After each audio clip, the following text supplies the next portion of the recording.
Hukbo ni Xi Jinping mga tol, humihina daw. Sabing ganun, no? Sabi rito, Xi Jinping purges 9 top military officers in major PLA shake-up. Sabing ganun mga tol, siyam na top military officers ang sinibak. Tinanggal ni Xi Jinping. Ang problema kasi rito mga tol, tiwali, corrupt. No, sabing ganun. Well, tingnan natin kung meron tayong matututunan dito. Baka pwedeng gamitin din dito sa Pilipinas, mga kapatid. Kung ganun siya katindi, kahit na walang sinisino kahit top military officers ka pa, kung nakagawa ka ng mali, kung napatunayang corrupt ka, tatanggalin ka, sisibaking ka. Dapat ganun din tayo rito, mga tol. Well, panoorin natin to mula rito sa first post. Sabi rito, China has carried out of the most sweeping military purges. 9 senior officers, including He Weidong, the vice chair of the Central Military Commission (CMC) and a Politburo member, have been expelled for serious violations of party discipline and alleged financial crimes, no? Corrupt, mga tol, no?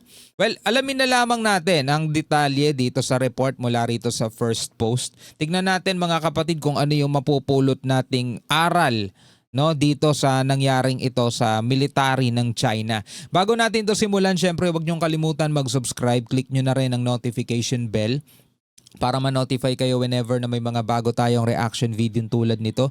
At syempre mga kapatid, kung ikaw ay nanonood sa ating Facebook page, huwag niyo kalimutan mag-follow and like. Maraming salamat sa ating mga bagong kaibigan at kasama na nagko-comment din sa ating talakayan. Alright, wag na natin patagalin pa, panoorin na natin to. China's endless military purge, 9 commanders sacked. Sinako. China's anti-corruption purge widens. Communist Party expels 9 high-ranking military officers o officials. Walang panghihinayang, no? Pag nakitang tiwali ka, kahit nga sabi rito, allege. Ibig sabihin, hindi pa napapatunayan. Allege. Financial crimes, mga tol, sinibak na. No? Ganong kabilis umusad sa kanila yung paghusga nila.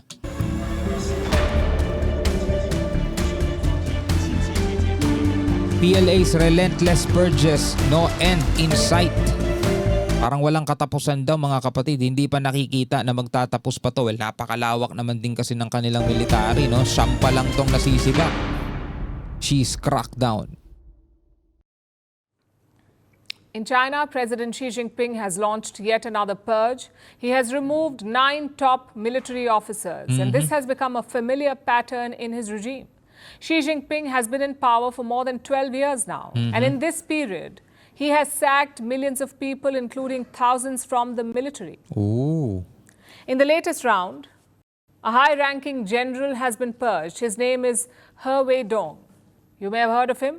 It's the same general who's been missing since March, and we reported about his disappearance on this show.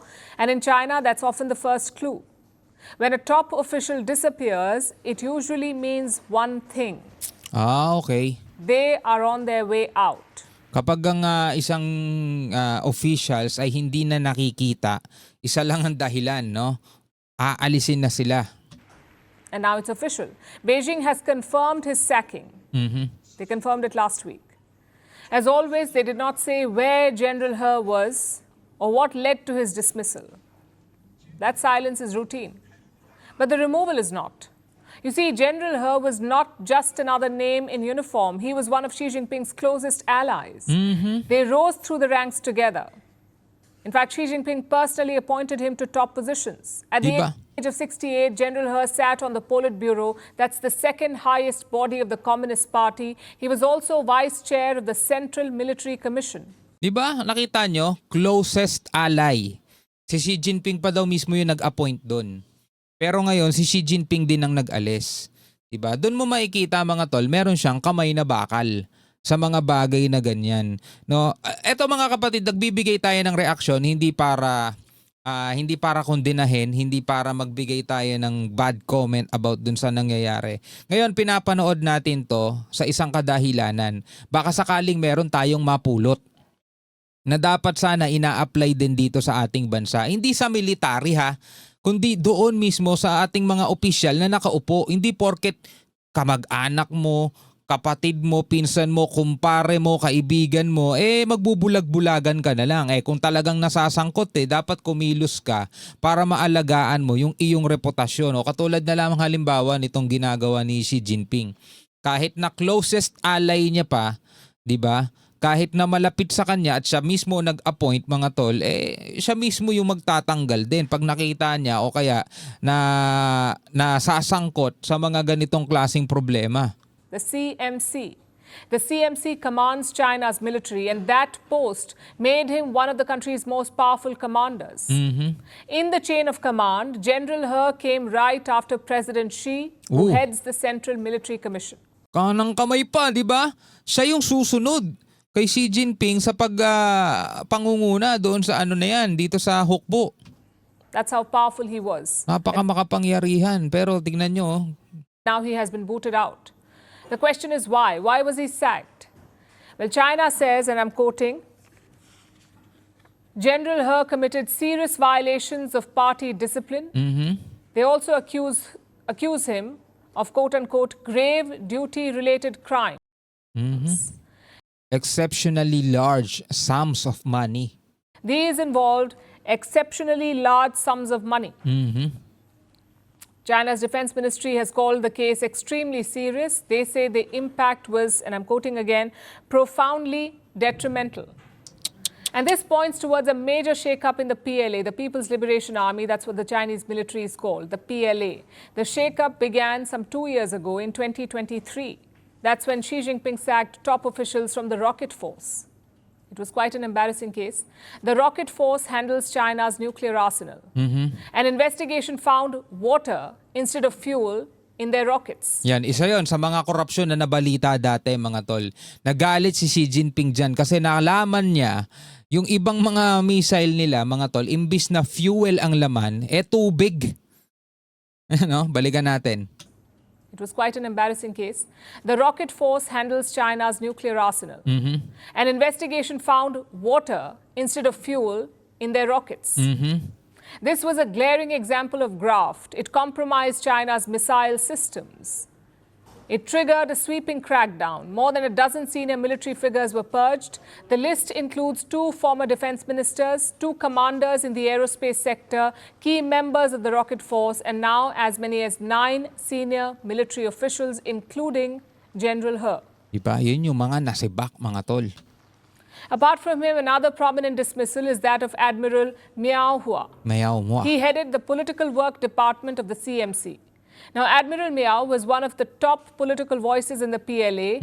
Now he's gone, along with senior officers in the Rocket Force, China's paramilitary force, and officials from both the Army and the Navy. Like I said, 9 senior officials in total. It's a sweeping purge. It covers all key wings of China's defense setup, the missile force, the army, the navy, the political leadership in the PLA.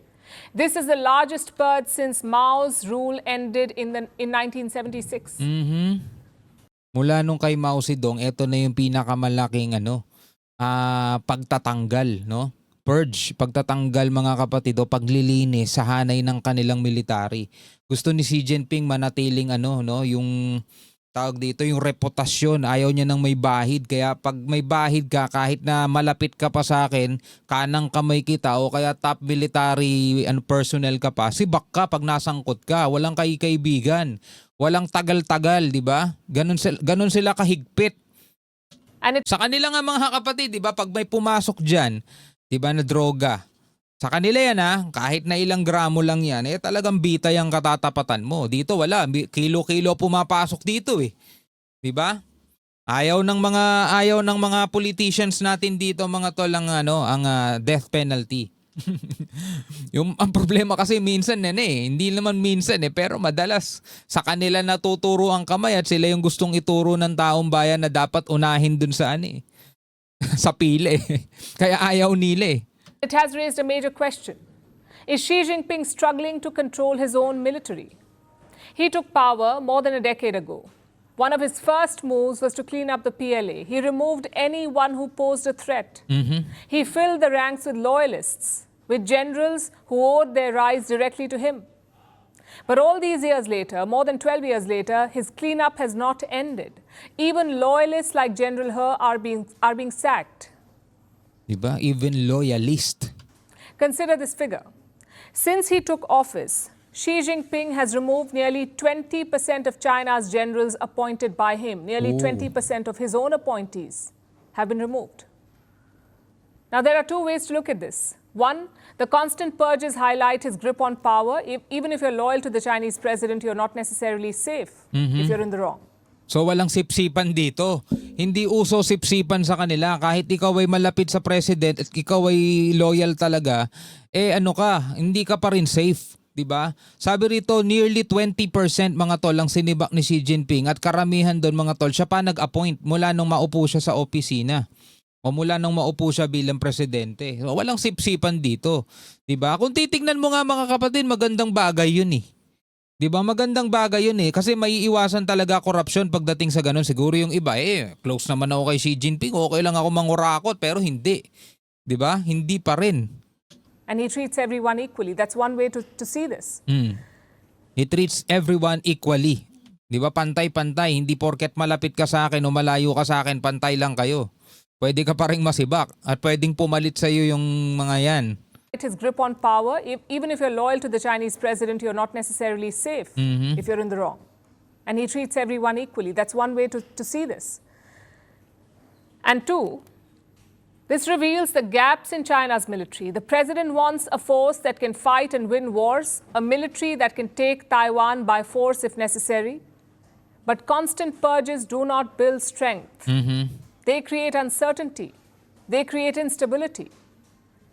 If President Xi cannot trust the men he appointed and promoted, then who will be left to lead his army? Wala, ganun talaga mangyayari, di ba? Magtitiwala ka sa isang tao pero maloloko ka. O magtitiwala ka sa isang tao pero sasayangin niya tiwala mo, no choice ka.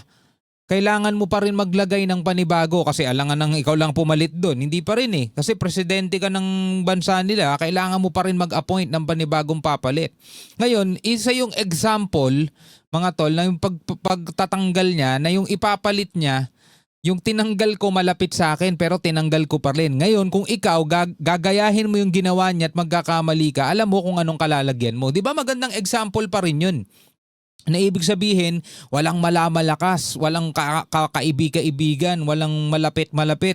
Basta pag nakitang nagkamali ka at nasangkot ka sa mga ganyan, sibak ka. Kaya kung ikaw pumalit, ikaw ang bagong pinagkakatiwalaan, wag mong sayangin yan. Diba? Kasi yung pinalitan mo, malapit sa presidente yon pero naasibak pa rin. Diba? Magandang example yon mga tol. No, ano ang makukuha natin dito, no? Alam niyo mga kapatid, para mapalakas ang isang hanay, kailangan mong mag-lead by example o kailangan mong maglatag ng halimbawa para mas mapasunod mo yung iyong nasasakupan. Hindi pwedeng kasing kung sino yung malakas sa'yo, lagi mong papaboran kahit na marami na nagre-reklamo, nasasangkot na sa anomalya, ikaw naman nagbubulag-bulagan kasi nga malapit sa'yo. Ganun ang nangyayari mga tol sa mga bansang punong-puno ng korap. Ganun ang nangyayari. Diba? Palakasan. Kaya nga yung iba mga kapatid, di ba?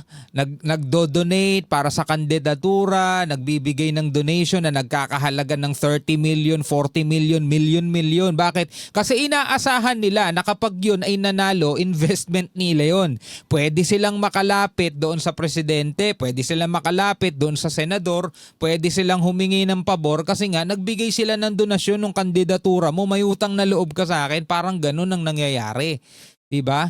Isa yung bagay mga kapatid na nangyayari sa kahit na saan man sigurong bansa. Well, ang ine-example ko dito sa Pilipinas nangyayari yan kaya nagkakaroon ngayon ng mga korupsyon, di ba? Anyway, bilang mga Pilipino, ano ang inyong masasabi? Comment ka na lamang sa ibaba. Hanggang sa muli, ako nga pala si Shobaldi. Peace out.